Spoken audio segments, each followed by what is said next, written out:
Hello guys, আপনাদের sorry তোমাদের একটু গলাটা ধরে গেছিল। তোমাদের সাথে শেয়ার করতে চলে এসেছি যে হচ্ছে কীভাবে যে কোনো ব্যায়াম বা ওয়ার্কআউটের সময় স্টেপ বাই স্টেপ বাড়াবে, বেশি না।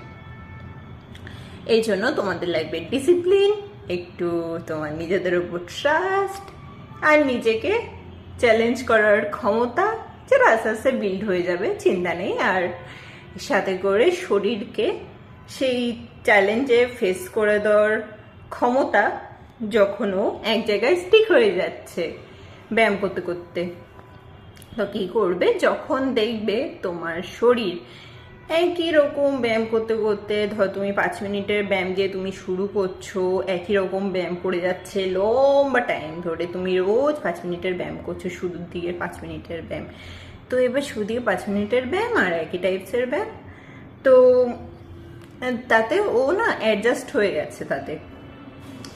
তো শুরুর দিকে যাতে তুমি হাঁপাতে বা তোমার ক্যালোরি বার্ন হতো, তো এখন এই শরীর যেহেতু অ্যাডজাস্ট করে ফেলেছে তার সাথে, ও তো এখন আর কোনো ক্যালোরি বার্ন কিছু করছে না, ও শুধু মজাসেই করছে। বেশ, ও মানে ক্যালোরি বার্ন করার বদলে ও মজাসে করছে, তাতে ক্যালোরি বার্ন তেমন একটা কিছু হচ্ছে না প্রপার।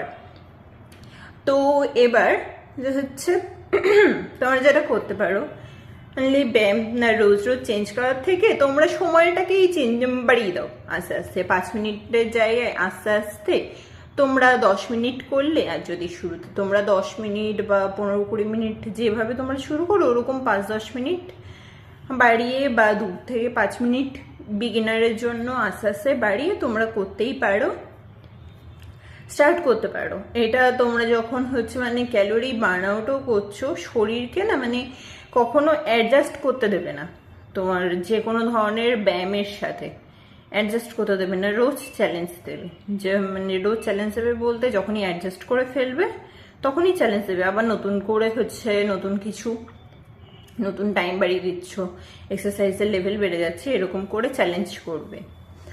আর যেটা করবে স্পেশালি, আর যখন দেখছো একই টাইপসের ব্যায়াম করে বোর হয়ে যাচ্ছ, তখন অন্য ধরনের ব্যায়াম বা অন্য ধরনের ওয়ার্কআউটেও শিফট করে যেতে পারো, সেটাতে বেশ রেজাল্টটা বেশ ভালো আসে।